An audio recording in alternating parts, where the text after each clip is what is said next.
You've been running around, throwing that dirt all on my name. 'Cause you knew that I'd call you up. You've been go around every party in LA. 'Cause you knew that I'd be at one. Bismillahirrahmanirrahim. Assalamualaikum warahmatullahi wabarakatuh.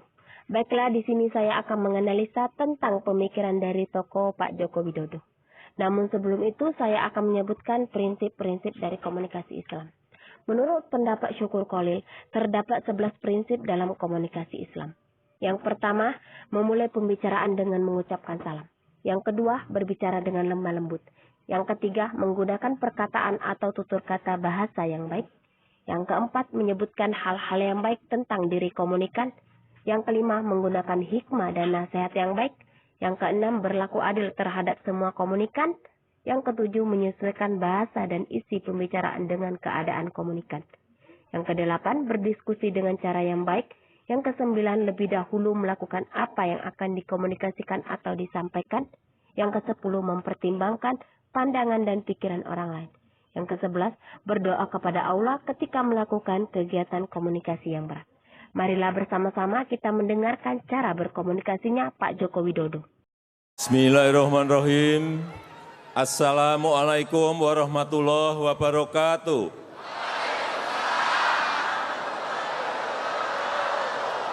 Selamat malam, salam sejahtera bagi kita semuanya. Shalom, Om Swastiastu, Namo Buddhaya, salam kebajikan. Nah, seperti yang sudah dilihat dalam video Pak Joko Widodo, sebelum memulai berkomunikasi, beliau mengucapkan salam terlebih dahulu. Itu termasuk prinsip yang utama dalam komunikasi Islam, karena mengucapkan salam adalah tanda kultur bagi Muslim. Kita harus menyadari, kita harus sadar semuanya, bahwa sekarang kita hidup dalam sebuah lingkungan global yang sangat dinamis. Sangat dinamis.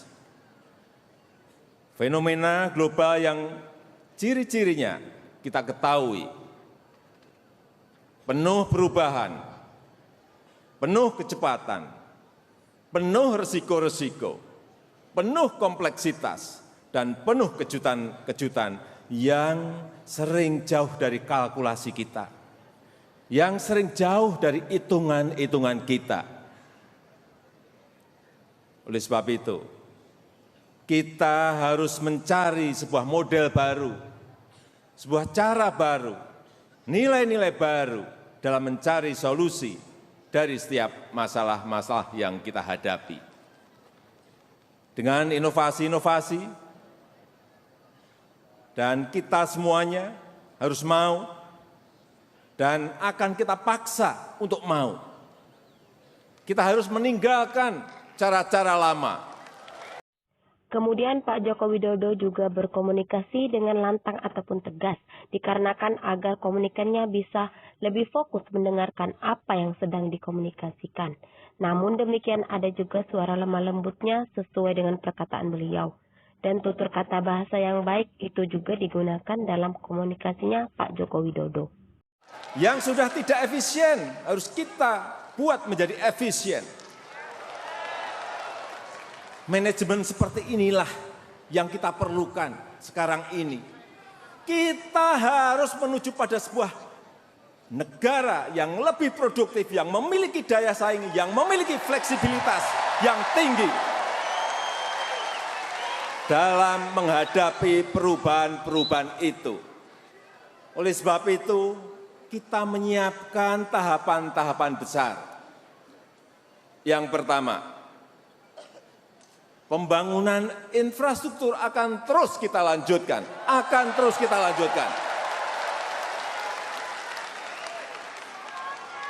Infrastruktur yang besar-besar telah kita bangun.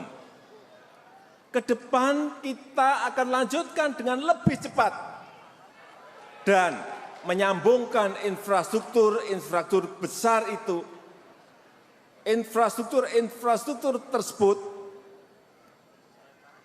seperti jalan tol, kereta api, pelabuhan, dan bandara dengan kawasan-kawasan produksi rakyat. Kita sambungkan dengan kawasan-kawasan industri kecil. Kita sambungkan dengan kawasan-kawasan ekonomi khusus. Kita sambungkan dengan kawasan-kawasan pariwisata.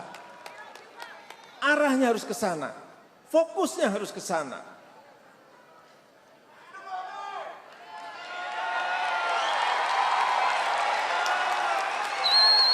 Bapak Ibu sekalian yang saya hormati,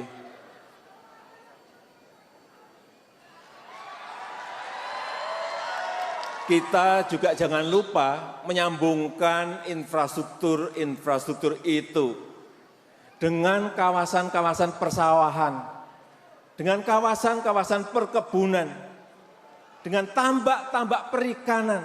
Sambungkan ke sana, sambungkan ke sana, sambungkan ke sana. Selanjutnya, Pak Joko Widodo, beliau berkomunikasi memiliki banyak hikmah dan nasihat kepada rakyatnya untuk membangun semangat agar pembangunan lebih banyak dan perkembangan bagi manusia itu lebih meningkat. Berlaku adil kepada komunikan artinya, Pak Joko Widodo membagi semua pengetahuan yang sudah didapatkan dan dalam komunikasinya beliau menggunakan bahasa Indonesia agar semua komunikannya dapat mengerti apa yang sudah disampaikannya. Dan titik dimulainya pembangunan SDM adalah dengan menjamin kesehatan ibu hamil. Sejak hamil, kesehatan bayi, kesehatan balita, kesehatan anak-anak sekolah kita.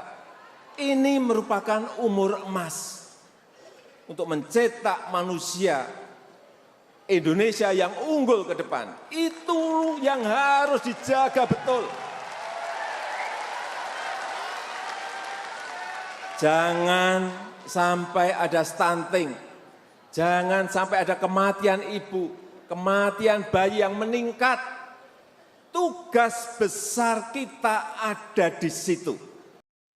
Dan cara penyampaian Pak Joko Widodo itu penuh rasa ketertarikan, sehingga komunikan tertarik untuk mendengarkan penyampaian Pak Joko Widodo dan komunikannya sangat bersemangat. Mempunyai iman artinya beliau tidak ada rasa ragu menyampaikan apa yang menurutnya benar dan rasa jujur itu ditanamkan dalam dirinya karena beliau berkata yang sebenarnya. Pahit manisnya beliau terima dan penuh rasa tanggung jawab yang besar terhadap rakyatnya itu juga ada dalam diri Pak Joko Widodo. Dan prinsip yang terakhir adalah Bismillahirrahmanirrahim.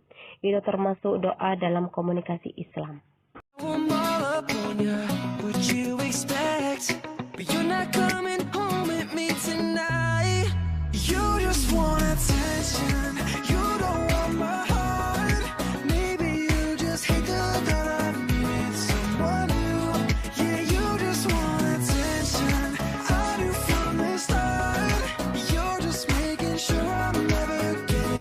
Oke, mungkin itu saja yang dapat saya sampaikan mengenai analisa tentang Pak Joko Widodo.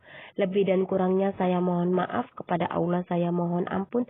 Wabillahi taufiq wal hidayah. Wassalamualaikum warahmatullahi wabarakatuh.